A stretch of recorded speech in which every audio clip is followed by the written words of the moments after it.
அனைவருக்கும் வணக்கம். என்ன நாங்கள் உங்களுக்கு அறிமுகஞ்செய்கிறோட என்னுடைய பெயர் வந்து சிவபிராசம் ஹரிஹரன். நான் ஜவஹர்லால் மத்திய கல்லூரியில் இணைந்த கணிதம் என்னும் பாடத்தை கற்பித்துக் கொண்டிருக்கின்றேன். தற்போது நாட்டில் ஏற்பட்டுள்ள கோவிட்-19 என்னும் கிருமி வைரஸ் காரணமாக பாடசாலை மாணவர்கள் பாடசாலைகளுக்கு சென்று கல்வியை கற்க முடியாத நிலை ஒன்றுக்கு தள்ளப்பட்டுள்ளார்கள். எனவே இம்மாணவர்கள் வீட்டிலிருந்து தற்போது கல்வியை கற்றுக்கொண்டிருக்கின்றார்கள். இவர்களது கற்றல் பெறுபேற்றினை உயர்த்தும் நோக்குடன் நடைபெற இருக்கும் காப்போதா உயர்தர பரீட்சையில் மாணவர்கள் அதிகளவான புள்ளிகளை பெறும் நோக்குடன் வடக்கு மாகாண கல்வி திணைக்களத்தின் ஊடாக உங்களுக்கு வந்து இணைய வழி மூலமாக ஒரு கற்றல் ஒன்றை செய்வதில் நான் பெருமிதம் அடைகின்றேன்.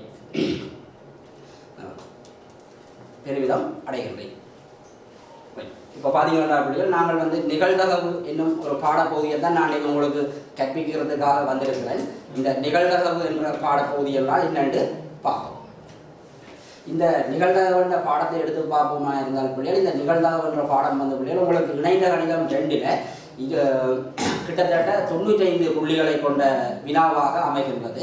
பகுதி ஏயில் 25 வினாக்களுக்கும் பகுதி பியில் 60 தொடக்கம் 80 புள்ளிகளுக்கு இடைப்பட்ட ஒரு வினாவாகவும் வந்து அமையும். இந்த அழகை நீங்கள் கற்பதன் மூலமாக கற்று நீங்கள் தேர்ச்சி அடைவீர்களாக இருந்தால் நீங்கள் கிட்டத்தட்ட உங்கள் பரீட்சையில் நீங்கள் 8 புள்ளிகள் உங்களுக்கு கிடைக்கிறதுக்கான சந்தர்ப்பம் இருக்குது. அதில் நாங்கள் இப்போ இந்த பாடத்துக்குள்ளே போவோம். இப்போ நிகழ்தகவுண்டா என்னென்று பார்ப்போம். ஒரு பரிசோதனை ஒன்றை பார்த்தோம்னு சொன்னால், ஒரு பரிசோதனை ஒன்று மாறா நிபந்தனைகளின் கீழ் மீண்டும் மீண்டும் செய்யும் போது ஒவ்வொரு பரிசோதனையின் போதும் இதுவகையான சந்தர்ப்பங்களை வந்து நாங்கள் எதிர்பார்க்கலாம். அதில் முதலாவது பார்த்தோம்னு சொன்னால், அப்பரிசோதனையின் பேறுகள் உறுதியானதாக அல்லது தனியானதாக இருக்கும். இப்பரிசோதனைகளை நாங்கள் சொல்லுவோம் தீர்மானிக்கக்கூடிய பரிசோதனைகள் என்று கூறுவோம். உதாரணமாக பௌதீக விதிகள். இந்த பௌதீக விதிகள் மாறுவேன் அப்போ எங்களுக்கு தெரியும், அந்த பரிசோதனையை செய்தோம்னு சொன்னால் அந்த பேறுதான் திருப்ப கிடைக்கும். எனவே இதை வந்து நாங்கள் ஒரு தீர்மானிக்கக்கூடிய பரிசோதனைகள் என்று சொல்லுவோம்.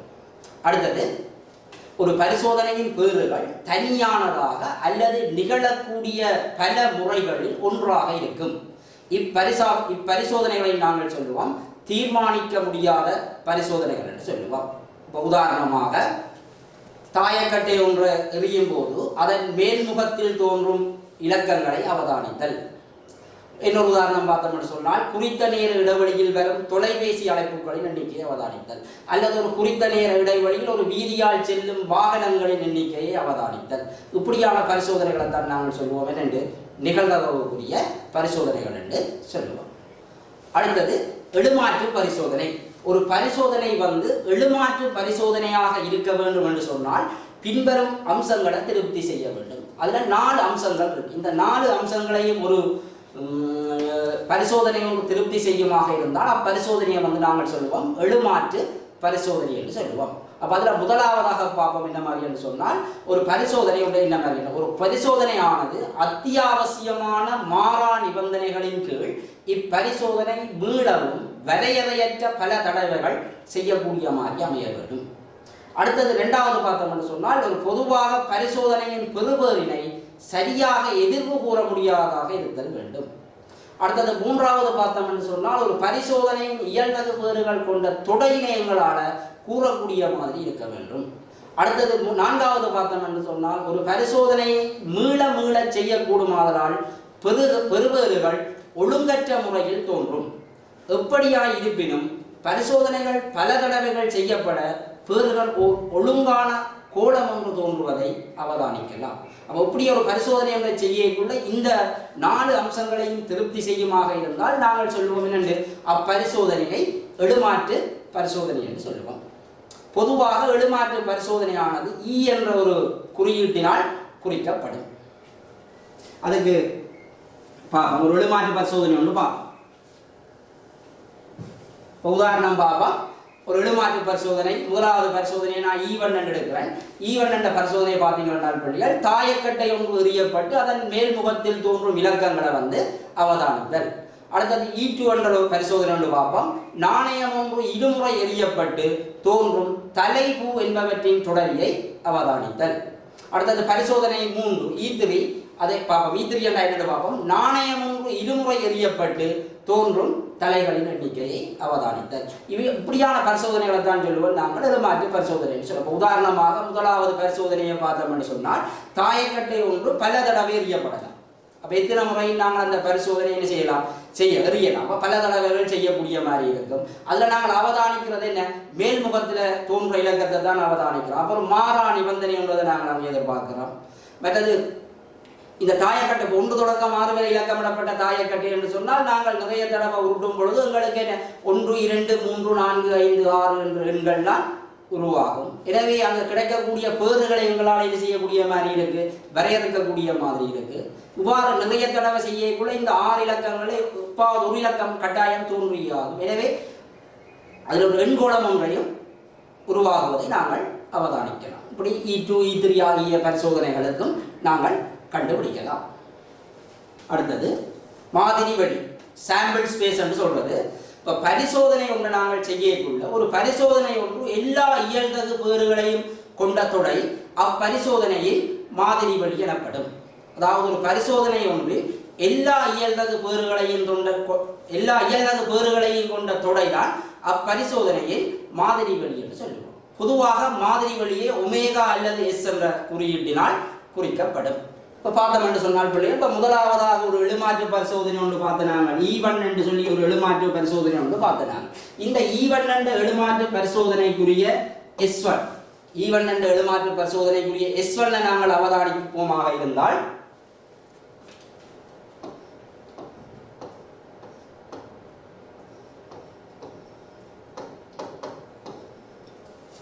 இந்த S1 என்ற பரிசோதனை E1 என்ற பரிசோதனை பார்த்தீங்கன்னா ஒரு தாயக்கட்டை ஒன்று எறியப்பட்டு அதன் மேல்முகத்தில் தோன்றும் இலக்கங்களை அவதானித்தல். அதுக்குரிய மாதிரி வழி பார்த்தீங்கன்னு சொன்னால் 1 2 3 4 5 6 என அமையும்.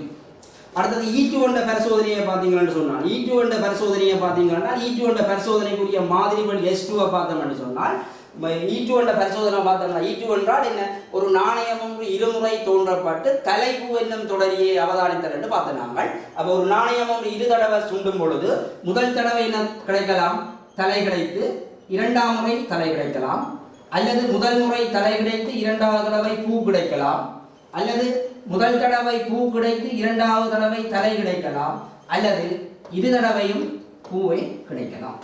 இது பரிசோதனை E2 என்ற பரிசோதனைக்குரிய மாதிரி வழி S2. அடுத்த E3 என்ற பரிசோதனை பார்த்தினாங்கள். ஒரு நாணயம் ஒன்று இருமுறை சுண்டப்பட்டு தோன்றும் தலைகளின் எண்ணிக்கையை அவதானித்தல். இப்போ பார்த்தீங்கன்னு சொன்னால் இருமுறை எறிகிறோம், தோன்ற தலைகளின் எண்ணிக்கை. அப்போ இங்கே பார்த்தீங்கன்னு சொன்னால் முதலாவது தடவை 2 தலை தோன்றி இருக்கு. அப்போ தலைகளின் எண்ணிக்கை 2. அடுத்ததுல பார்த்தீங்கன்னா தலைகளின் எண்ணிக்கை 1. அடுத்ததுலையும் பார்த்தீங்கன்னா தலைகளின் எண்ணிக்கை 1. அடுத்ததுல பார்த்தீங்கன்னா தலைகளின் எண்ணிக்கை தோன்றவில்லை. அப்போ தலைகளின் எண்ணிக்கை 0. எனவே பரிசோதனைகளை நாங்கள் மீள செய்யக்குள்ள இப்படியான ஒரு மாதிரி வழியைத்தான் எதிர்பார்க்கலாம். அப்போ ஒரு பரிசோதனை ஒன்று எல்லா இயல்தகு வேறுகளையும் கொண்ட ஒரு தொடையத்தான் அப்பரிசோதனை என்னன்னு சொல்லுவோம், மாதிரி வழி என்று சொல்லுவோம். அடுத்தது நிகழ்ச்சி. ஒரு எடுமாற்று பரிசோதனை என்னும் பரிசோதனைக்குரிய மாதிரி வழி ஒமேகாவை குறித்து ஒரு நிகழ்ச்சி என்பது ஒமேகாவின் தொடை பிரிவு ஆகும். நாங்கள் தொடைகள் படிச்சிருக்கிறோம். தொடைகள் ஒரு தொடைகளை இனம் என்று சொன்னால் அதுக்கு தொடை பிரிவுகள் எழுதலாம். அந்த தொடை பிரிவுகளை தான் என்னன்னு சொல்றோம், நிகழ்ச்சிகள் சொல்றோம். அதாவது என்னும் பரிசோதனைக்குரிய மாதிரி வழி ஒமேகா குறித்து ஒரு நிகழ்ச்சி என்பது ஒமேகாவின் தொடை பிரிவு ஆகும். அடுத்தது பார்ப்போம் நாங்கள் நிகழ்ச்சி வழி. இப்ப என்னும் பரிசோதனைக்குரிய மாதிரி வழி ஒமேகாவின் எல்லா தொடை பிரிவுகளையும் கொண்ட தொடை பரிசோதனை யின் நிகழ்ச்சி வழி எனப்படும். நிகழ்ச்சி வழியானது எப்சைலன் எனும் குறியீட்டினால் குறிக்கப்படும். அதாவது ஒரு எழுமாற்று பரிசோதனை எடுக்கமாக இருந்தால் அதுக்கு ஒரு மாதிரி வழி எழுதலாம். அந்த மாதிரி வழிக்கு தொடை பிரிவுகள் எடுக்கலாம். அந்த எல்லா தொடை பிரிவுகளையும் கொண்ட ஒரு தொடையத்தான் என்ன சொல்றோம், நாங்கள் நிகழ்ச்சி வழி என்று சொல்றோம். இப்போ உதாரணமாக நாங்கள் மேலே பார்த்து நாங்கள் E3 என்ற பரிசோதனை பார்த்து நாங்கள் E3 என்ற பரிசோதனை பார்த்து நாங்கள் E3 என்ற பரிசோதனையின் மாதிரி வழி S3 பார்த்தாங்க. S3 வந்து உங்களுக்கு 0 1 2 என அமைஞ்சது. இப்போ இதுக்கு எழுதக்கூடிய தொடை பிரிவுகள், இதுக்கு 8 தொடை பிரிவுகள் எழுதலாம். பார்ப்போம் 8 எழுதலாம்னு பார்ப்போம். முதலாவது வெறும் தொடை எழுதலாம். 0 1 மட்டும் வரும், 2 மட்டும் வரும், 1 0 வரும், 2 0 வரும், 1 2 வரும், 1 2 3 வரும். இப்படி எல்லா உபதொடை பிரிவுகளையும் எழுதி பார்த்தோம் என்று சொன்னால் 8 உபதொடை பிரிவுகள் வரும். 1 2 3 4 5 6 7 8. இந்த எல்லா தொடை பிரிவுகளையும் கொண்ட தொடையைத்தான் நாங்கள் சொல்றோம் என்னண்டு நிகழ்ச்சி வழி என்று சொல்றோம். அப்ப நிகழ்ச்சி வழியை நாங்கள் எப்சைலனால குறிக்கலாம் என்று பார்த்தோம். அப்ப இது E3 என்ற பரிசோதனை என்றபடி அதை நான் எப்சைலன் என்று சொல்றோம். அப்ப இந்த நிகழ்ச்சி வழி என்பது ஒரு பரிசோதனைக்குரிய மாதிரி வழியின் எல்லா தொடை பிரிவுகளையும் கொண்ட ஒரு மிகப்பெரிய தொடையைத்தான் என்னன்னு சொல்றோம் நிகழ்ச்சி வழி என்று சொல்றோம். அடுத்தது பார்ப்போம் எளிய நிகழ்ச்சி. ஒரு நிகழ்ச்சியானது ஒன்றுக்கும் மேற்பட்ட நிகழ்ச்சிகளாக மேலும் பிரிக்கப்பட முடியாது எனில் அந்நிகழ்ச்சியை சொல்லுவோம் எளிய நிகழ்ச்சி என்று சொல்லுவோம். ஒரு மாதிரி வழியில் ஒரு நிகழ்ச்சியை எடுப்போம். அந்த நிகழ்ச்சி எடுத்தோம்னு சொன்னால் அந்த நிகழ்ச்சி மேலும் பிரிக்க முடியாததாக இருக்கணும். அப்படியாக இருந்தால் அந்த நிகழ்ச்சியை சொல்லுவோம் என்று எளிய நிகழ்ச்சி என்று சொல்லுவோம். அடுத்தது கூட்டு நிகழ்ச்சி. ஒரு நிகழ்ச்சியானது 2 அல்லது 2க்கு மேற்பட்ட எளிய நிகழ்ச்சிகளை கொண்டிருப்பின் அந்நிகழ்ச்சி கூட்டு நிகழ்ச்சி என அழைக்கப்படும். ஒரு நிகழ்ச்சியானது 2 அல்லது 2க்கு மேற்பட்ட எளிய நிகழ்ச்சிகளை கொண்டிருப்பின் அந்நிகழ்ச்சி கூட்டு நிகழ்ச்சி என அழைக்கப்படும். இப்போ உதாரணமாக பாவம் என்று சொன்னால் பிள்ளைகள் இப்போ S2 என்ற பரிசோதனை. இப்போ S2 என்ற ஒரு பரிசோதனையை உதாரணமாக நாங்கள் இப்போ S2 என்ற ஒரு பரிசோதனையை பார்ப்போம். இந்த S2 என்ற பரிசோதனையை பார்த்தீங்கன்னு சொன்னால் இதுல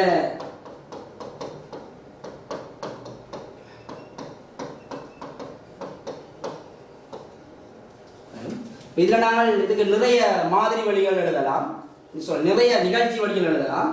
அதுல HH HT TH T இந்த ஒவ்வொரு நிகழ்ச்சியை நாங்கள் பார்ப்போம். இந்த நிகழ்ச்சி பார்த்தீங்கன்னு சொன்னால் இருமுறையும் தலை கிடைத்தல். இது முதலாவது முறை தலை கிடைத்து 2ஆம் முறை பூ கிடைத்தல். இது முதலாம் முறை பூ கிடைத்து 2ஆம் முறை தலை கிடைத்தல். இது முதலாம் முறையும் பூ 2ஆம் முறையும் பூ கிடைத்தல். எனவே இந்த நிகழ்ச்சியானது மேலும் பிரிக்க முடியாது. அப்ப இந்த நிகழ்ச்சியில சொல்லுவோம் என்று எளிய நிகழ்ச்சி என்று சொல்லுவோம். இதை நாங்கள் சொல்லுவோம் எளிய நிகழ்ச்சி என்று சொல்லுவோம். அடுத்தது பார்த்தோம்னு சொன்னால் S3 என்ற ஒரு பரிசோதனை ஒன்று பார்த்தினாங்க. அந்த S3 பார்த்தோம்னு சொன்னால் தோன்றும் தலைகளின் எண்ணிக்கையை அவதானித்தல் 0 1 2. இப்போ பார்த்தோமா இருந்தால் இப்போ இது 0 என்ற ஒரு தொடை நிகழ்ச்சி 1 2. இந்த 0 என்றதை பார்த்தோம்னு சொன்னால் இந்த 0 என்ற எண்ணிக்கை தலைகளின் எண்ணிக்கை 0. இது எதால் கிடைச்சிருக்கும்? எங்களுக்கு இருமுறையும் பூ கிடைத்ததால தான் கிடைச்சிருக்கு. இந்த 2 இருமுறையும் தலை கிடைத்ததால இது கிடைச்சது. இந்த ஒன்றெண்ண நிகழ்வை பார்த்தீங்கன்னு சொன்னால் இந்த ஒன்றெண்ண நிகழ்வு தலை கிடைத்து பூ கிடைத்திருக்கலாம் அல்லது பூ கிடைத்து தலை கிடைத்திருக்கலாம். அப்ப இங்க தோன்றிய தலைகளின் எண்ணிக்கை 1 என்பது HT ஆலையும் உருவாகலாம், TH ஆலையும் உருவாகலாம். எனவே இந்த 1 என்ற நிகழ்வானது ஓர் கூட்டு நிகழ்ச்சி ஆகும். இந்த 0 2 எளிய நிகழ்ச்சிகள் ஆகும். விளங்கினா சரிபட இந்த ஒன்று நாங்கள் நினைக்கக்கூடாது ஒரு தொடையில ஒரே ஒரு மூலகம் மட்டும் வந்தால் அது எளிய நிகழ்ச்சி என்று சொல்லலாம். அது தரப்பட்ட நிகழ்ச்சியை வச்சு கொண்டுதான் நாங்கள் என்ன செய்யலாம், அதை கண்டுபிடிக்கலாம். எளிய நிகழ்ச்சியா கூட்டு நிகழ்ச்சியான்றதை கண்டுபிடிக்கலாம். அடுத்தது சூனிய நிகழ்ச்சி. சூனிய நிகழ்ச்சி என்பது சூனிய தொடர்புடைய நிகழ்ச்சி சூனிய நிகழ்ச்சி எனப்படும். இந்நிகழ்ச்சி பொதுவாக பை என்னும் குறியீட்டினால் குறிக்கப்படும். அடுத்த நிகழ்ச்சி தம்முள் புறநீங்கும் நிகழ்ச்சி. அதாவது தம்முள் புறநீங்கிற நிகழ்ச்சிகள் என்றால் என்னென்று சொன்னால் பிள்ளைகள், இரு நிகழ்ச்சிகளின் நிகழ்வின் போது ஒரு நிகழ்ச்சியின் நிகழ்வானது மற்றைய நிகழ்ச்சியின் நிகழ்வை புறநீக்குகின்றது எனின் அவ்விரு நிகழ்ச்சிகளும் தம்முள் புறநீங்கும் நிகழ்ச்சிகள் எனப்படும். அதாவது ஒரு ரெண்டு நிகழ்ச்சிகள் எடுக்கிறோம். ஒரு நிகழ்ச்சியின் நிகழ்வானது மற்றைய நிகழ்ச்சியின் நிகழ்வை புறநீக்குமாக இருந்தால் அவ்விரு நிகழ்ச்சிகளையும் தம்முள் புறநீங்கும் நிகழ்ச்சிகள் என்று நாங்கள் சொல்லுவோம். அதாவது ஒரு ரெண்டு நிகழ்வு எடுக்கிறோம். A, B என்ற ஒரு இரு நிகழ்ச்சிகளை அவதானிக்கிறோம். அவதானிக்கக்குள்ள அதன் A இடைவெட்டு B, ஏக்கும் பிக்கும் பொதுவான நிகழ்வு சூனிய நிகழ்ச்சியாக இருக்குமா இருந்தால் ஏயும் பியும் தம்முள் புறநீங்கும் நிகழ்ச்சிகள் என்று அழைப்போம். அப்போ ஒரு தொடர் கொண்டு உங்களுக்கு கிடைக்குது. தம்முள் புறநீங்கிற நிகழ்ச்சிகளாக இருந்தால் ஏ இடைவெட்டு பி பையாகும். அடுத்து நிரப்பி நிகழ்ச்சி. ரெண்டு நிகழ்ச்சிகள் எடுக்கிறோம். ஒரு மாதிரி வழியில ரெண்டு நிகழ்ச்சிகள் எடுக்கிறோம். A, B என்ற ரெண்டு நிகழ்ச்சி எடுக்கிறோம். அந்த ரெண்டு நிகழ்ச்சிகளும் பரிசோதனையின் எல்லா இயல்தகு நிகழ்ச்சிகளையும் கொண்டிருக்க வேணும். அதே நேரம் ஒரு நிகழ்ச்சியானது மற்றைய நிகழ்ச்சியின் நிரப்பி என்றால் பிள்ளைகள் என்னென்று பார்ப்போம்னு சொன்னால் இரண்டு தம்முள் புறநீங்கிற நிகழ்ச்சிகள் எடுக்கும். இது தம்முள் புறநீங்கும் நிகழ்ச்சிகளை எடுக்கிறோம். அதே நேரம் அந்த ரெண்டு நிகழ்ச்சிகளும் பரிசோதனையில எல்லா இயல்தகு நிகழ்ச்சிகளையும் கொண்டிருக்க வேண்டும். அப்படி இருக்கேக்குள்ள ஒரு நிகழ்ச்சியானது என்னவா இருக்கும், மற்றைய நிகழ்ச்சியை புறநீக்குகின்றது சொல்லுவோம். எனவே இந்த நிகழ்ச்சியை சொல்லுவோம் என்னென்று நிரப்பி நிகழ்ச்சி என்று சொல்லுவோம். அதாவது இது தம்முள் புறநீங்கும் நிகழ்ச்சிகள் A, B பரிசோதனையின் எல்லா இயல்தகு நிகழ்ச்சிகளையும் கொண்டிருப்பின் ஒரு நிகழ்ச்சியானது மற்றைய நிகழ்ச்சியின் நிரப்பி நிகழ்ச்சி எனப்படும். அதாவது B A-யின் நிரப்பி ஆகும். நிரப்பியை நாங்கள் டேஸால குறிக்கிறோம். நாங்கள் அப்ப B ஆனது A-யின் நிரப்பி என்றபடியால B வந்து என்னதுக்கு சமனாக இருக்கும், A' சமனாக இருக்கும். அதே நேரம் A B-யின் நிரப்பியாக இருந்தால் A சமன் என்னவா இருக்கும், B' ஆக இருக்கும். இங்க பாத்தீங்கன்னு சொன்னால் உங்களுக்கு சொல்லி இது தம்முள் புறநீங்கிற நிகழ்ச்சிகள் என்று சொல்லியிருக்கு. அப்ப இது தம்முள் புறநீங்கிற நிகழ்ச்சியா இருந்தால் அந்த ரெண்டு நிகழ்ச்சிகளுக்குமான இடைவெட்டு என்னவா இருக்கும், பையா இருக்கும். அதே நேரம் அந்த ரெண்டு நிகழ்ச்சியும் எல்லா இயல்தகு நிகழ்ச்சிகளையும் கொண்டிருக்க வேண்டும் என்று சொல்லியிருக்கு.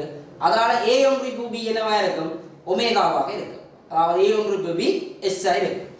ரைட். இப்ப பார்த்தோம் என்று சொன்னால் பிள்ளைகள் ஒரு மாதிரி வழியில் ஒரு ரெண்டு நிகழ்ச்சி எடுக்கிறோம். எடுக்க அந்த ரெண்டு நிகழ்ச்சியும் என்னவா இருக்கணும், தம்முள் புறநீங்கிற நிகழ்ச்சியா இருக்க வேணும். அதே நேரம் இந்த மாதிரி வழியில் என்னவா இருக்கணும், எல்லா மூலகங்களையும் எடுக்கும். அப்படியா இருக்குமா இருந்தால் ஒன்று என்னவா இருக்கும், மற்றையதன் நிரப்பி நிகழ்ச்சி. இதை இலவாக இப்படி குறிக்கலாம். என்ன மாதிரி என்றால் பிள்ளைகள், இது நிகழ்ச்சி A, இது நிகழ்ச்சி B. இப்போ ஏக்கும் பிக்கும் பொதுவான நிகழ்ச்சிகள் இல்லை. ஏக்கும் பிக்கும் பொதுவான நிகழ்ச்சிகள் இல்லை. அதே நேரம் ஏயும் பியும் என்ன மாதிரி வழியில் எல்லா மூலகங்களையும் எடுக்கும். எனவே ஒன்று என்னவா இருக்கும், மற்றையதன் நிரப்பியாக இருக்கும். அடுத்தது பார்க்கும் பிள்ளைகள் சம நேர்தக உள்ள பேறுகள். யாரும் ஒரு எழுமாற்று பரிசோதனையின் போது பெறப்படும் ஒரு பேறு வேறொரு பேரிலும் கூடுதலாக நடைபெறும் என விசேடமாக கூற முடியாது எனில் அப்பேறுகள் யாவும் சம நேர்தக உடைய பேறுகள் சொல்லுவோம். அதாவது ஒன்றையொன்று தம்முள் புறநீக்கம் செய்கின்றதும் சம நேர்தக உடையதுமான எண் பேறுகளை கொண்ட ஒரு பரிசோதனையில A என்னும் நிகழ்ச்சியானது M எண்ணிக்கையான பேறுகளை கொண்டதாயின் நிகழ்ச்சி A-யின் நிகழ்தகவானது பின்வருமாறு வரையறுக்கப்படும். அதாவது probability of A, P of A Saman M இன்கீழ் N ஆகும். அப்போ probability of A என்பது number of A இன்கீழ் number of S. அதாவது தொடை A-யின் முதலிமையின் கீழ் தொடை மாதிரி வெளியின் முதலிமை ஆகும். அதாவது probability of A M இன்கீழ் N ஆகும். இங்கு N வந்து M-ஐ அவதானித்தமாக இருந்தால் M வந்து என்னவா இருக்கும், சைபருக்கும் N-க்கும் இடையில இருக்கும். அதால எப்பொழுதும் ஒரு நிகழ்ச்சியின் நிகழ்தகவானது சைபருக்கு சமனாக இருக்கும் அல்லது சைபரிலும் பெரிதாக இருக்கும். அதே நேரம் ஒன்றுக்கும் சமனாக இருக்கும் அல்லது ஒன்றிலும் குறைவாக இருக்கும். ஒரு சமநேர்தக உடைய பேறு பின்வரும் சந்தர்ப்பங்களில் வலிதற்றதாக காணப்படும். அதாவது எப்படி வலிதற்றதாக இருக்கும் என்று சொன்னால், ஒரு எழுமாற்று பரிசோதனையின் பேறுகள் சமநேர்தகவற்றதாகும் போதும் அல்லது ஒரு பரிசோதனையின் பேறுகளின் எண்ணிக்கை முடிவிலியாகவும் காணப்பட்டால் அந்நிகழ்வு சமநேர்தகவற்ற பேறாக காணப்படும். இப்போ இந்த நிகழ்ச்சிகளுக்குள்ள சில உதாரண கேள்விகளோடு பார்ப்போம் பிள்ளைகள். என்ன மாதிரின்னு சொன்னால், 1 தொடக்கம் 6 வரை இலக்கமிடப்பட்ட ஒரு ஒழுங்கான சதுரமுகி தாயக்கட்டை கொண்ட உருட்டினமாக இருந்தால் எங்களுக்கு கிடைக்கக்கூடிய மாதிரி வழிகள் இதை சொல்லி கேட்கலாம். இப்போ 1 தொடக்கம் 6 வரை இலக்கமிடப்பட்ட சதுரமுகி தாயக்கட்டை ஒன்று உருட்டப்பட்டு மேல்முகத்தில் தோன்றும் எண் வந்து அவதானிக்கப்படுகின்றது. அப்போ இங்கே கிடைக்கக்கூடிய மாதிரி வழி என்னவா இருக்கும்? 1 2 3 4 5 6. இதில் நாங்கள் ஒரு ஏ என்ற ஒரு நிகழ்ச்சி ஒன்று எங்களுக்கு சொல்லி நம்ம என்ன மாதிரி என்று சொன்னால், நிகழ்ச்சி ஏ என்பது முதன்மை எண் கிடைத்தல் ஆகும். அப்போ நிகழ்ச்சி ஏ வந்து முதன்மை எண் கிடைத்தல். அப்போ அதுக்குரிய தொலைபெரிய நிகழ்ச்சி வழி எழுதினோம்னு சொன்னால் முதன்மை எண் 2 3 5.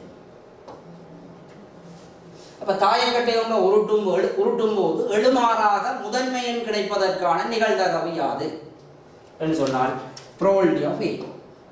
probability of A என்னதுக்கு சமன்? number of A இன்கள் number of S. அப்போ number of A பார்த்தோம்னு சொன்னால் 1 2 3. number of S பார்த்தோம்னா 1 2 3 4 5 6.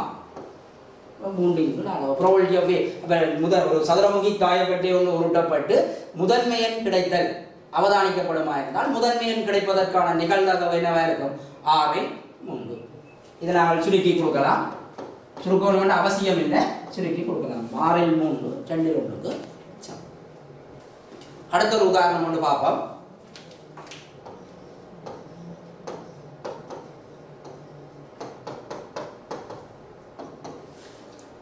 ஒரேஞ்ச் என்ற ஒரு சொல்லில இருந்து எழுத்துக்களை தெரிவு செய்யும். இந்த எழுத்துக்களை தெரிவு செய்வதற்கான மாதிரி வழி. அப்போ எழுத்துக்களை தெரிவு செய்யக்கூடிய மாதிரி வழி எஸ்எல் எடுத்தோம்னு சொன்னால் இந்த மாதிரி வழி என்னவா இருக்கும்? O R A N G. இந்த மாதிரி வழியில் நாங்கள் ஒரு நிகழ்ச்சி ஒன்று அவதானிப்போம். என்ன மாதிரி என்று சொன்னால் 2 உயிரெழுத்துக்கள் மட்டும் சரியாக தோன்றுதல். 2 உயிரெழுத்துக்கள் மட்டும் சரியாக தோன்றுதல். அப்போ ஏ என்ற நிகழ்ச்சி என்று எடுப்போம். அப்படி எடுத்தோம்னு சொன்னால் நம்பர் ஆஃப் ஏ.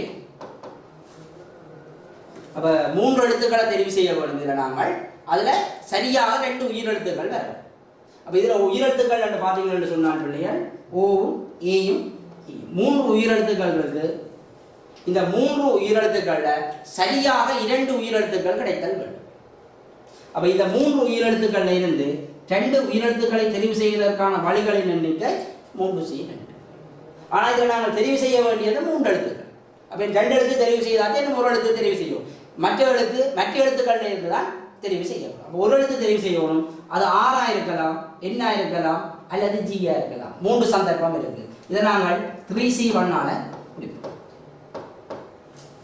அப்போ 3C2 3, 3C1 3, 9 சந்தர்ப்பம் இருக்கு. அப்போ நிகழ்ச்சி அதாவது உயிரெழுத்துக்கள் வாரத்துக்கான 2 உயிரெழுத்துக்கள் மட்டும் வருவதற்கான சந்தர்ப்பம் 9 சந்தர்ப்பம் இருக்கு. அப்போ இதில் சாதாரணமாக நாங்கள் 3 எழுத்துக்களை தெரிவு செய்யணுமா இருந்தால் மாதிரி வழியில் 3 எழுத்துக்களை தெரிவு செய்வதற்கான சந்தர்ப்பம் நம்பர் ஆஃப் எஸ் 6 எழுத்து இருக்கு. 6 எழுத்துல 3 எழுத்து தெரிவு செய்யணும். 6C3 6C3 6 ஃபேக்டோரியல் எண்கள் 3 ஃபேக்டோரியல் என்று 3 ஃபேக்டோரியல். இதை சுருக்கினால் சரி. 6 ஃபேக்டோரியல் 3 ஃபேக்டோரியல் சுருக்கினோம் என்றால் 6 தர 5 தர 4 எண்கள் 3 தர 2. இதை சுருக்கினோம்னு சொன்னால் 5 4 20 3 2 6 6 6 8. ஆகவே probability of A இங்கே இடத்துக்கு சமனாக இருக்கும் 20இல் 9. அதாவது ஒரேஞ்ச் என்ற ஒரு சொல் இருக்கு. அந்த சொல்லில இருந்து 3 எழுத்துக்களை எழுமாறாக தெரிவு செய்ய சொல்லி இருக்கு. அந்த 3 எழுத்துக்கள் சரியாக 2 உயிரெழுத்துக்கள் மட்டும் தோன்றுதல் காண நிகழ்தகவு தான் கேடும். அப்போ நம்பர் ஆஃப் எஸ் உங்களுக்கு கண்டுபிடிக்கலாம். 6 எழுத்து இருக்கு. 6 எழுத்துக்களில் வந்து 3 எழுத்துக்களை தெரிவு செய்யணும். அதுக்குரிய வழிகளின் எண்ணிக்கை 6C3. 6C3 உங்களுக்கு சுருக்கினால் 20 வரும். அடுத்தது நிகழ்ச்சி ஏ வந்து சரியாக 2 உயிரெழுத்துக்களை தான் கேட்கப்பட்டிருக்கு. எனவே 2 உயிரெழுத்துக்களும் மற்ற ஒரு எழுத்தும் தெரிவு செய்ய வேண்டும். ஆனால் உயிரெழுத்துக்கள் இங்கே ஒரேஞ்ச் என்ற சொல்லில 3 உயிரெழுத்துக்கள் இருக்கு. அதில் இருந்து 2 எழுத்துக்களை தான் தெரிவு செய்ய சொல்லியிருக்கு. அதுக்குரிய வழிகளின் எண்ணிக்கை 3C2. அதே நேரம் ஏனி எழுத்துக்களில் இருந்து ஒரு எழுத்து தெரிவு செய்ய வேண்டும். அதுக்கு ஏன் எழுத்துக்கள் 3 இருக்குது. அந்த 3 உண்டை தெரிவு செய்யணும். 3C1 அதை சுருக்கினோம் என்றால் 9. எனவே நிகழ்ச்சி A நடைபெறுவதற்கான நிகழ்தகவு probability of A சமன் 9/20 ஆகும். அடுத்த ஒரு உதாரணம் ஒன்று பார்ப்போம் பிள்ளைகள். 1 தொடக்கம் 6 வரை இலக்கமிடப்பட்ட 2 தாயக்கட்டைகள் 2 தாயக்கட்டைகளை உருட்டி அதுல தோன்றும் எண்களை அவதானிக்கிறோம். அவதானிக்கும் பொழுது தோன்றிய எண்களுக்கு இடையிலான வித்தியாசம் 2 இருத்தல், 2 அல்லது அதனிலும் குறைவாக இருத்தல். வித்தியாசம் 2 அல்லது 2 குறைவாக இருத்தல். அப்போ 1 தொடக்கம் 6 வரை இலக்கமிடப்பட்ட தாயக்கட்டை 2 உருட்டைக்குள்ள இதுக்குரிய மாதிரி வழியை பார்த்தோம்னு சொன்னால் மாதிரி வழிக்குரிய முதலிமை நம்பர் ஆஃப் எஸ் என்ன மாதிரி இருக்கும்னு சொன்னால் 6 தர 6, அதாவது 36 சந்தர்ப்பம் கிடைக்கும். எப்படி 36 சந்தர்ப்பம் கிடைக்கும் என்று சொன்னால்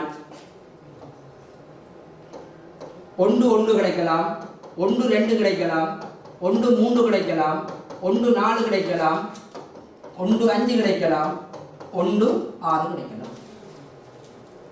இவ்வாறு 2 1 2 2 2 3 2 4 2 5 2 6 இப்படி நாங்கள் பார்ப்போமாக இருந்தால் இதில் 6 செட் இருக்கு. இப்படி 6 தர 6 செட் வரும். அப்போ 6 தர 6 36 மூலகங்கள் இதுக்குள்ள வரும். அதில் நாங்கள் எதிர்பார்க்கிற நிகழ்ச்சி A என்ற நிகழ்ச்சி என்ன மாதிரி எதிர்பார்க்கிறோம்னு சொன்னால் வித்தியாசம் என்னவா இருத்தல் வேண்டும்? 2 இருத்தல் வேண்டும். 2 அல்லது 2 குறைவாக இருத்தல் வேண்டும். இதை நாங்கள் இலகுவாக என்ன மாதிரி என்று செய்யலாம்னு சொன்னால் இந்த நெய்யரி பழமையாக உங்களுக்கு தெரியும். நெய்யரியில் உங்களுக்கு குறிக்க தெரியும், எப்படி குறிக்கிறீங்கன்னு தெரியும். அதன் மூலமாக நாங்கள் இதை இலகுவாக செய்யலாம். இப்போ பார்த்தீங்கன்னு சொன்னால் பிள்ளைகள் இந்த 1க்கும் 1க்கும் வித்தியாசம் 0, 1க்கும் 2க்கும் வித்தியாசம் 1, 1க்கும் 3க்கும் வித்தியாசம் 2, 1க்கும் 4க்கும் வித்தியாசம் 3, 4, 5. அடுத்தது பார்த்தீங்கன்னா 1 0 1 2 3 4. அடுத்தது பார்த்தீங்கன்னு சொன்னால் 2 1 0 1 2 3. அடுத்தது 1க்கும் 4க்கும் வித்தியாசம் 3, 2க்கும் 4க்கும் வித்தியாசம் 2, 3க்கும் 4க்கும் வித்தியாசம் 1, 4க்கும் 4க்கும் வித்தியாசம் 0 1 2. அடுத்தது பார்த்தோம்னா 1 5 பார்த்தோம்னு சொன்னால் இந்த லைன் பார்த்தோம்னு சொன்னால் 4 3 2 1 0 1.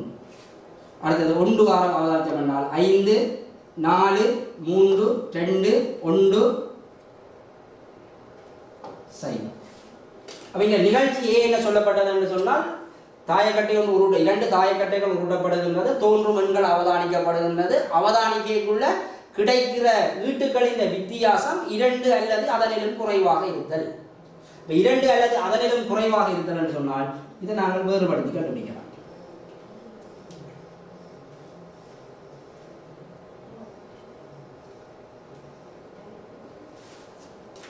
இந்த நிகழ்ச்சிக்குரிய நிகழ்தகவு நாங்கள் probability of A என்று எடுத்தோம்னு சொன்னால் probability of மாதிரி வழி 36 சந்தர்ப்பம் இருக்கு. 36ல எங்களுக்கு நிகழ்ச்சி A கிடைப்பதற்கான சந்தர்ப்பத்தை பார்த்தோம்னு சொன்னால் 1 2 3 4 5 6 7 8 9 10 11 12 13 14 15 16 17 18 19 20 21 22 23 24 சந்தர்ப்பம் அவ்வாறு கிடைப்பதற்கான சந்தர்ப்பம். 36 சந்தர்ப்பத்தில் 2 தாயக்கட்டைகளையும் உருட்டி அவதானிக்கக்குள்ள வித்தியாசம் 2 கிடைப்பதற்கான சந்தர்ப்பம் 24 இருக்கு. ஆகவே நிகழ்ச்சி A நடைபெறுவதற்கான நிகழ்தகவு 36/24 ஆகும்.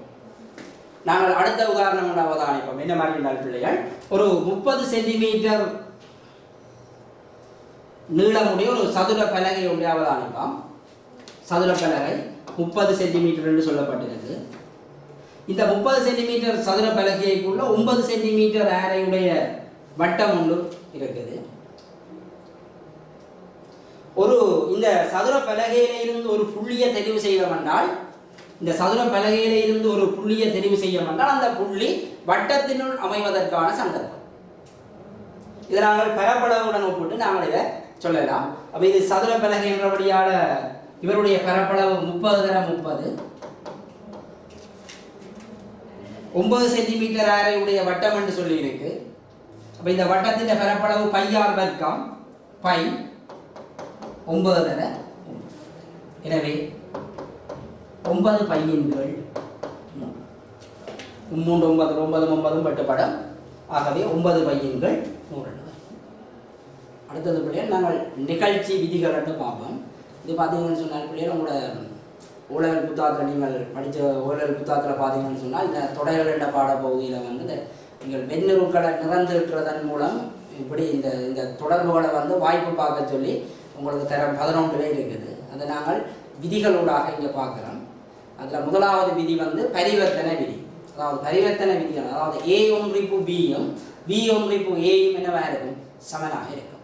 அதே மாதிரி A இடைவெட்டு Bயும் B இடைவெட்டு Aயும் என்னவாக இருக்கும்? சமனாக இருக்கும். அடுத்தது ரெண்டாவது பார்த்தீங்கன்னு சொன்னால் சேர்த்தி விதி.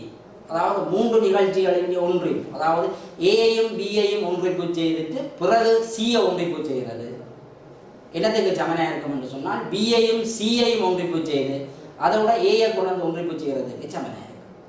அதே மாதிரி இடைவெட்டுக்கும் அவ்வாறு சொல்லப்படுது. அதாவது ஏ இடைவெட்டு பி, ஏயையும் பியையும் இடைவெட்டுட்டு சியை இடைவெட்டு செய்கிறதும் பியையும் சியையும் இடைவெட்டு செய்து பிறகு அதோட ஏயோட ஒன்று இடைவெட்டு செய்கிறதும் சமனாக இருக்கும். அதே மாதிரி அடுத்தது மூன்றாவது பரம்பல் விதி. ஏ ஒன்றிப்பு பி இடைவெட்டு சி, அதாவது பியையும் சியையும் இடைவெட்டு செய்துட்டு அதை கொண்டு போய் ஏயோட ஒன்றிப்பு செய்கிறது என்னத்துக்கு சமன்னு சொல்லப்படுதுன்னு சொன்னால் ஏயையும் பியையும் ஒன்றிப்பு செய்ய வேணும், ஏயையும் சியையும் ஒன்றிப்பு செய்து அது ரெண்டையும் இடைவெட்டு செய்கிறதுக்கு சமன் என்று சொல்லப்படுகிறது. அதே மாதிரி ஏ இடைவெட்டு பி ஒன்றிப்பு சி என்னத்துக்கு சமன்னு சொன்னால் ஏ இடைவெட்டு பி ஒன்றிப்பு ஏ இடைவெட்டு சிக்கு சமனாக இருக்கும். அடுத்தது அதே வரிவிதி. திருப்ப என்னத்தை செய்கிறோமோ அதுதான் கிடைக்கிறது, அதைத்தான் சொல்வது அதே வரிவிதி. உதாரணம் பார்த்தீங்கன்னா ஏ ஒன்றிப்பு ஏக்கு சமனாக இருக்கும், ஏ இடைவெட்டு ஏக்கு சமனாக இருக்கும். அடுத்த விதி சர்வ சமன்பாட்டு விதி. ஏயோட பையன்ற தொடைய இடைவெட்டி ஒன்றிப்பு செய்வமாக இருந்தால் ஏ கிடைக்கும். ஏ என்ற தொடையோட மாதிரி வழியை ஒன்றிப்பு செய்வமாக இருந்தால் எஸ் கிடைக்கும், மாதிரி வழி கிடைக்கும். ஏ என்ற தொடையோட பைய இடைவெட்டி செய்வமாக இருந்தால் பை கிடைக்கும். ஏ என்ற தொடையோட மாதிரி வழி எஸ் இடைவெட்டி செய்வமாக இருந்தால் ஏ கிடைக்கும். அடுத்தது நிரப்பு விதி. ஒரு நிகழ்ச்சியையும் அதன் நிரப்பு நிகழ்ச்சியையும் ஒன்றிப்பு செய்வமாக இருந்தால் மாதிரி வழி கிடைக்கும். ஏ ஒன்றிப்பு ஏ டேஷ் எஸ்க்கு சமன், ஏ இடைவெட்டு ஏ டேஷ் பைக்கு சமன். அடுத்தது டிமோகன் விதி. கூடுதலாக இதைத்தான் நாங்கள் கூடுதலாக கேள்வி தான் நாங்கள் பிரயோகிப்போம்.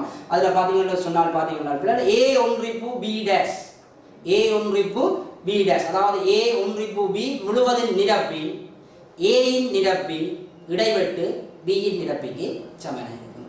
அதே மாதிரி ஏ இடைவெட்டு பி முழுவதின் நிரப்பி ஏ நிரப்பி ஒன்றிப்பு பி நிரப்பியாக அமையும்.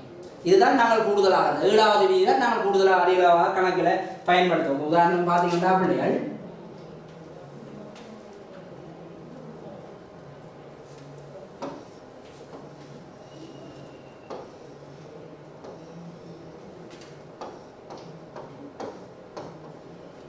ஏ ஒன்றிப்பு பி முழுவதின் நிரப்பி, ஏ ஒன்றிப்பு பி முழுவதின் நிரப்பி என்று சொன்னால் ஏ ஒன்றிப்பு பி என்ற பிரதேசம் தவிர்த்ததுதான். இதான் ஏ ஒன்றிப்பு பி முழுவதின் டேஷ். இது என்னதுக்கு சமனா இருக்குதுன்னு சொல்லப்படுதுன்னு சொன்னால் ஏ டேஷ் இடைவெட்டு பி டேஷுக்கு சமனா.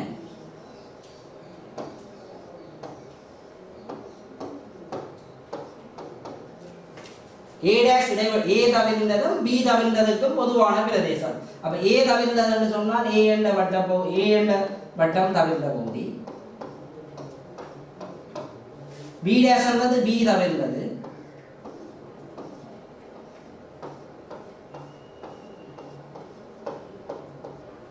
இடைவெட்டு என்று சொல்றது ரெண்டுக்கும் பொதுவான பிரதேசம். அப்ப இதுல பாத்தீங்கன்னு சொன்னால் இங்க ஏ ஒன்றிப்பு பி முழுவதின் டேஷ் நிறந்திடப்பட்ட பிரதேசமும்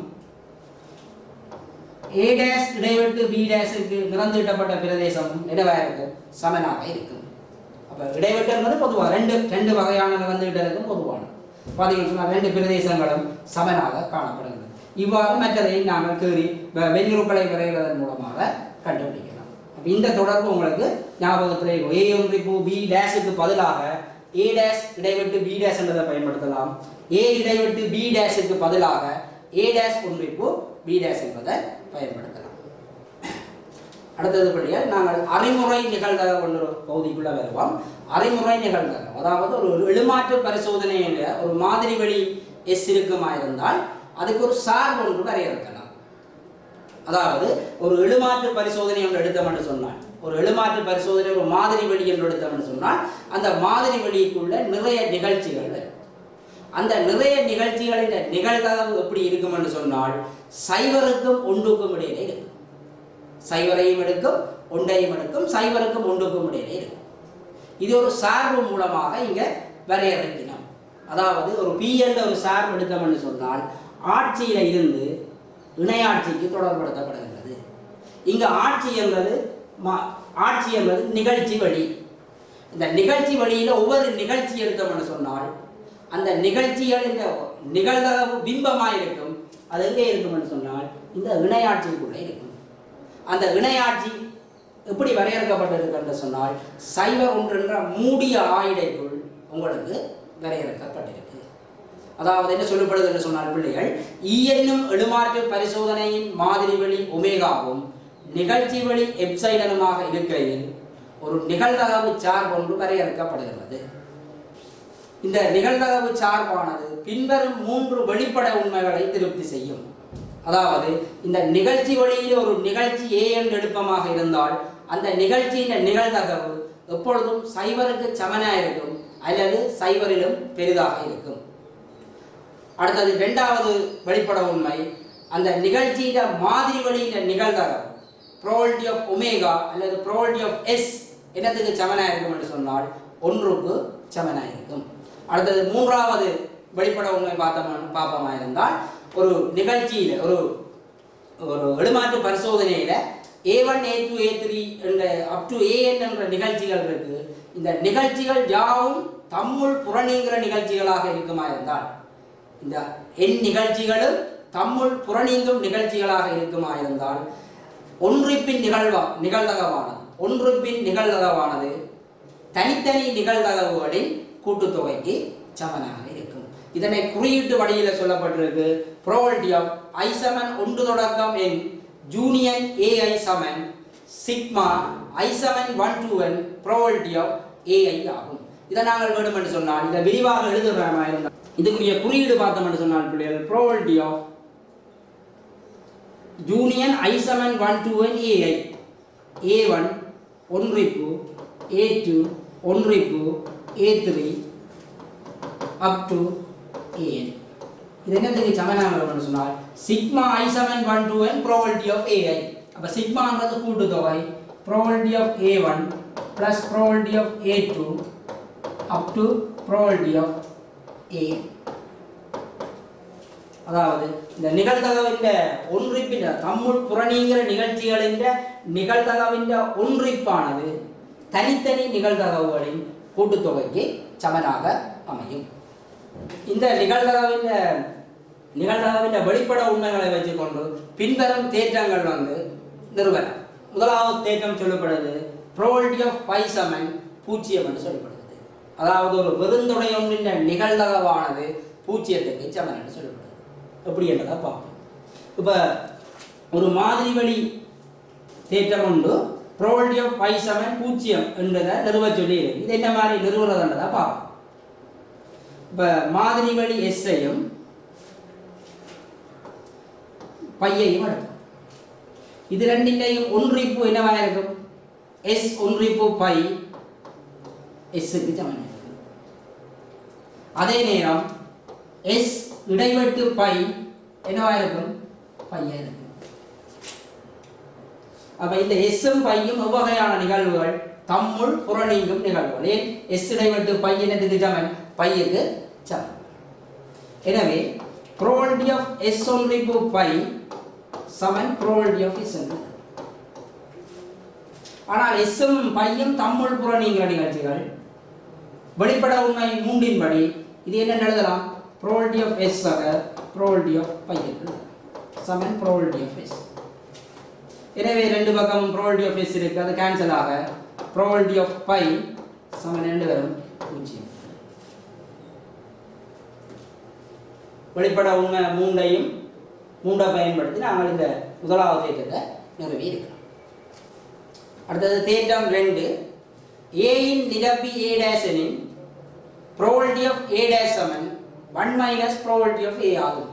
அதாவது ஏயின் நிரப்பி நிகழ்ச்சி A' ஆக இருந்தால் A'-க்குரிய நிகழ்தகவு A' நிகழ்தகவு 1 செய்ய ஏயின் நிகழ்தகவாக வரையறுக்கப்படுகிறது. பார்ப்போம் என்ன மாதிரி என்பதை பார்ப்போம்.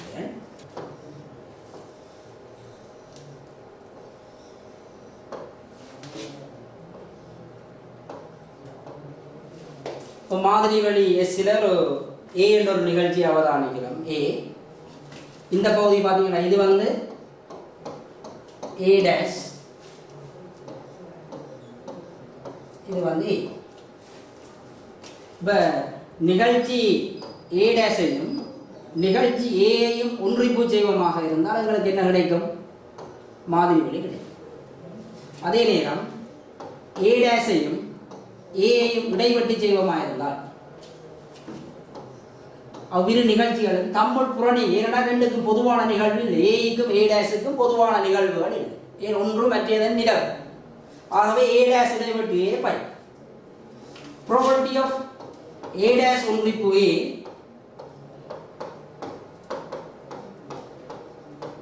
சமன் probability of இருபுறமும் நிகழ்தகவு எடுக்கலாம். probability of A' ஒன்றிப்பு A சமன் probability of S. probability of A' ஒன்றிப்பு A' ஒன்றிப்பு A நாங்கள் கூட்டல் எழுதலாம். ஏனென்று சொன்னால் ஏயும் A' தம்முள் புறநீங்கும் நிகழ்வுகள்.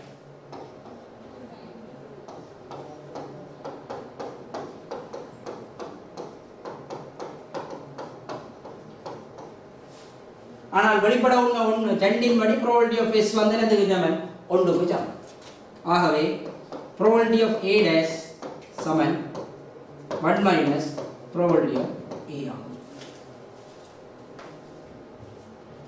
A இன் நிரப்பி A' ஆக இருக்குமா இருந்தால் probability of A' சமன் 1 minus probability of A என்ற தொடர்பு நீங்கள் நிறைய இடத்துல பயன்படுத்தி கேள்விகள் செய்ய வேண்டி வரும். எனவே இந்த தொடர்பு உங்களுக்கு கட்டாயம் தெரிய வேண்டும்.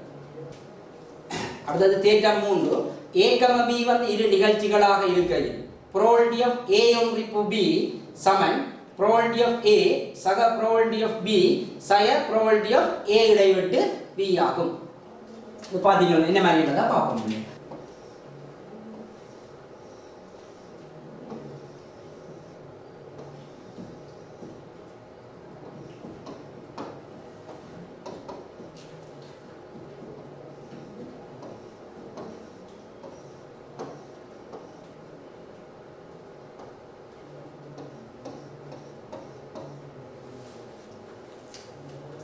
இங்கே பார்த்தீங்கன்னா நிறந்திடப்பட்டிருக்க பிரதேசத்தை பாருங்க. இது வந்து probability of இது வந்து நிகழ்ச்சி ஏய்க்குரிய பிரதேசம் ஒரு வகையாக நிறந்திடப்பட்டிருக்கு. இங்கே வேறொரு பிரதேசம் வேறொரு வகையாக நிறந்திடப்பட்டிருக்கு. இந்த பிரதேசம் வந்து இதுக்குரியது A' இடைவெட்டு B-க்குரியது. அப்போ இந்த A என்ற நிகழ்வையும் A' இடைவெட்டு B என்ற நிகழ்வையும் அவதானிப்பமாக இருந்தால் அவையின் ஒன்றிப்பு A ஒன்றிப்பு A' இடைவெட்டு B ஆனது என்ன தரும்? A ஒன்றிப்பு B தரும். A ஒன்றிப்பு A' இடைவெட்டு B ஆனது A ஒன்றிப்பு B ஐ தரும். அதே நேரம் A இடைவெட்டு A' இடைவெட்டு B A இடைவெட்டு A' இடைவெட்டு B பார்த்தோம்னு சொன்னால் ரெண்டும் தம்முள் புறநீங்கிற நிகழ்ச்சி. ஆகவே அதன் இடைவெட்டு பையாக இருக்கிறத அவதானிக்கலாம். ஆகவே probability of A ஒன்றிப்பு B probability of A ஒன்றிப்பு B என்னதுக்கு சமன்? probability of A ஒன்றிப்பு A' இடைவெட்டு B க்கு சமன்.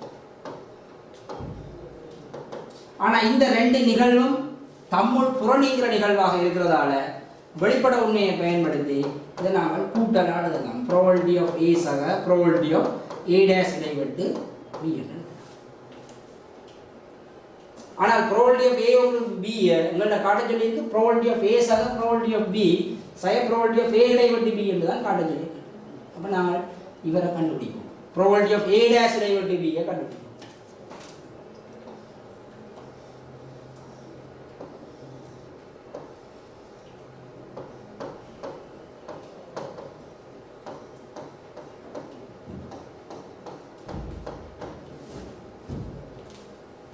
இப்போ பார்த்தீங்கன்னு சொன்னால் இப்போ பார்த்தீங்கன்னு சொன்னால் பி என்ற நிகழ்ச்சி ரெண்டு வகையாக நடந்துவிடப்பட்டது. இப்போ இந்த பிரதேசம் பியை நாங்கள் இரு வகையாக எழுதலாம். இது ரெண்டு தொடர்களை பயன்படுத்தி எழுதலாம். பி என்பது இடத்துக்கு சமனாக இருக்கும் ஏ இடைவெட்டு பியையும் ஏ டேஷ் இடைவெட்டு பிஐ ஒன்றிப்பு செய்தமாக இருந்தால் எங்களுக்கு பி என்ற பிரதேசம் கிடைக்கும். அப்போ இதிலிருந்து ப்ரோபபிலிட்டி ஆஃப் பி சமன் ப்ரோபபிலிட்டி ஆஃப் ஏ இடைவெட்டு பி சக ப்ரோபபிலிட்டி ஆஃப் ஏ டேஷ் இடைவெட்டு பி என்று எழுதலாம். இவற்றை ஒன்றிப்பின் நிகழ்தகவானது கூட்டலின் நிகழ்தகவு எழுதலாம். ஏண்டா இது ரெண்டும் என்ன தம்முள் புறநீங்கும் நிகழ்தகவு. எனவே ப்ரோபபிலிட்டி ஆஃப் ஏ ஒன்றிப்பு பி சமன் ப்ரோபபிலிட்டி ஆஃப் ஏ சக ப்ரோபபிலிட்டி ஆஃப் பி சய ப்ரோபபிலிட்டி ஆஃப் ஏ இடைவெட்டு பி ஆகும். எனவே இந்த தொடர்பானது உங்களுக்கு தெரியணும். நீங்கள் ஓஎல்லையும் படிச்சிருக்கிறீர்கள் என்றாலும் இந்த தொடர்பு உங்களுக்கு தெரியணும். ஏன்னா இந்த தொடர்பை பயன்படுத்தி நிறைய இடங்களில் கேள்வி செய்கிறதுக்கான சந்தர்ப்பங்கள் இருக்கு. அடுத்தது தேற்றம் 4 ஏ பி வந்து ரெண்டு நிகழ்ச்சிகளாகவும் ஏ ஆனது பியின் உபதொடையாகவும் இருக்கையில்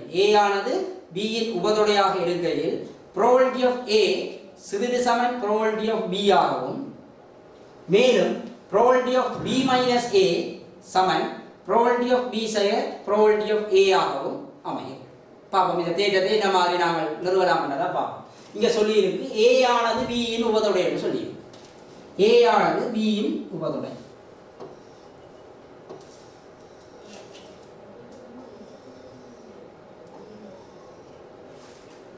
ஏ ஆனது பியின் உபதொடை என்று சொல்லியிருக்கு.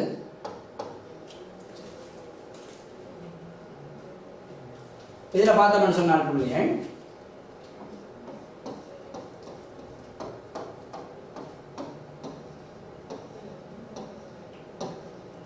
ரெண்டு வகையாக நாங்கள் நிறந்துவிடப்பட்டிருக்கிறோம். ஏ என்ற ஒரு தொடையையும் பி என்ற ஒரு தொடை பிரதேசத்தையும் ரெண்டு வகையாக நிறந்துவிடப்பட்டிருக்கிறோம். இதில் பார்த்தோம்னு சொன்னால் பி என்ற பிரதேசத்தை இரண்டு தொடை பிரதேசங்கள் என்று ஒன்றிப்பாக எழுதலாம். அதாவது ஏ ஒன்றிப்பு பி இடைவெட்டு ஏ டேஷ், ஏயையும் பி இடைவெட்டு ஏ டேஷையும் ஒன்றிப்பு செய்வமாக இருந்தால் எங்களுக்கு கிடைக்கிற பிரதேசம் பி ஆக இருக்கும்.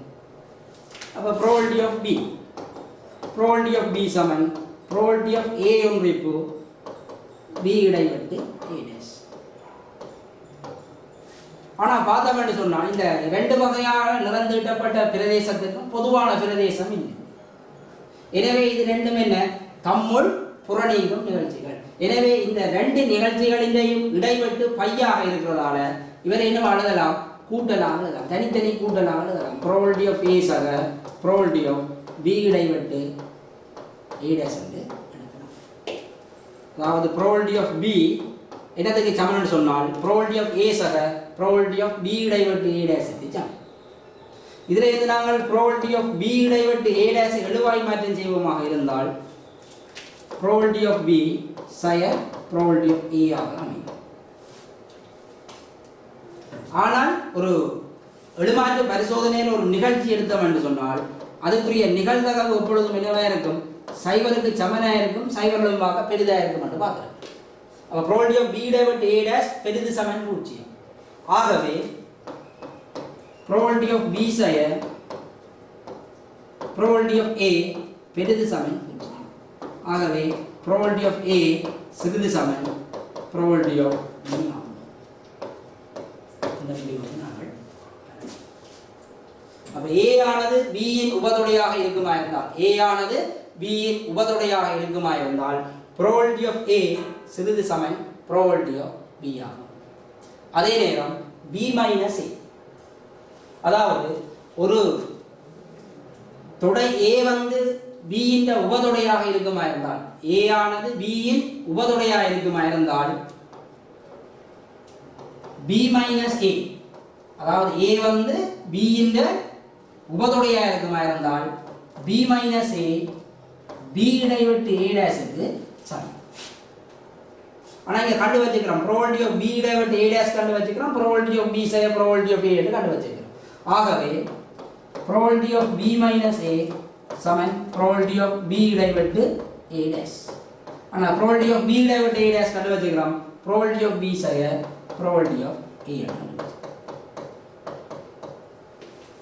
probability of b minus a க்கு பதிலாக probability of b சய probability of a என்ற தொடர். எப்ப இந்த தொடர்பு பயன்படுத்தலாம் என்று சொன்னால் கட்டாயம் இந்த சந்தர்ப்பத்தில் மட்டும்தான் பயன்படுத்தலாம். a ஆனது b இன் உபதொடையாக இருந்தால் தான் b என்ற தொடையில இருந்து என்ன செய்யலாம், a என்ற தொடையை கழிக்கலாம். அப்படி கழிக்கிற நிகழ்ச்சியின் நிகழ்தகவானது தனித்தனி நிகழ்தகவுகளின் வித்தியாசத்துக்கு சமனாக அமையும். அடுத்து நாங்கள் பயிற்சிகள் பார்ப்போம் பிள்ளைகள். ஒரு எழுமாற்று பரிசோதனை ஒன்று தரப்பட்டிருக்கு. அந்த எழுமாற்று பரிசோதனை ஒன்றில் a, b என்பன இரு நிகழ்ச்சிகள். அதில் probability of a ஒன்று b தரப்பட்டிருக்கு 8 இல் 7 என்றும், probability of a இடைவெட்டு b தந்திருக்கு 4 இல் 1 என்றும், probability of a dash தந்திருக்கு 8 இல் 5 என்றும் தந்திருக்கு. முதலாவது கேள்வி probability of b காண சொல்லி கேட்டிருக்கு. அடுத்தது probability of a இடைவெட்டு b dash காண சொல்லி கேட்டிருக்கு. அப்போ உங்களுக்கு இந்த தொடர்புகள் தெரிஞ்சா சரி. இப்போ நாங்கள் வந்து இந்த தொடர்புகளை பயன்படுத்துவதன் மூலமாக இவ்வினாவை நாங்கள் செய்யலாம். உதாரணமாக இப்போ probability of a ஒன்று b, probability of a ஒன்று b எனது சமன் probability of a சக probability of b சக a இடைவெட்டு b க்கு சமம். இதில் உங்களுக்கு தந்திருக்கிறோம் probability of a இடைவெட்டு b தந்திருக்கிறோம் 8 இல் 7 என்று சொல்லியிருக்கிறோம். probability of a சொல்லப்பட்டிருக்கு a உங்களுக்கு தெரியல, probability of a dash தான் 8 இல் 5 என்று சொல்லியிருக்கு. ஆகவே probability of a க்கு பதிலாக 1 சய 8 இல் 5. ஏன் probability of a dash என்னதுக்கு சமம் 1 சய probability of a க்கு சமம். ஆகவே probability of a க்கு பதிலாக probability of 1 minus probability of a என்பதை பயன்படுத்தலாம். a dash என்பதை பயன்படுத்தலாம்.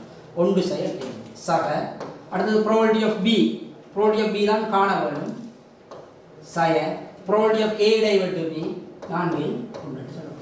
ஆகவே இதில் நாங்கள் x எழுவாய் மாற்றம் செய்தோம் என்று சொன்னால் 8 இல் 7 சக 4 இல் 1 சய 8 இல் இதை நாங்கள் x-ஐ கண்டுபிடிக்கலாம்.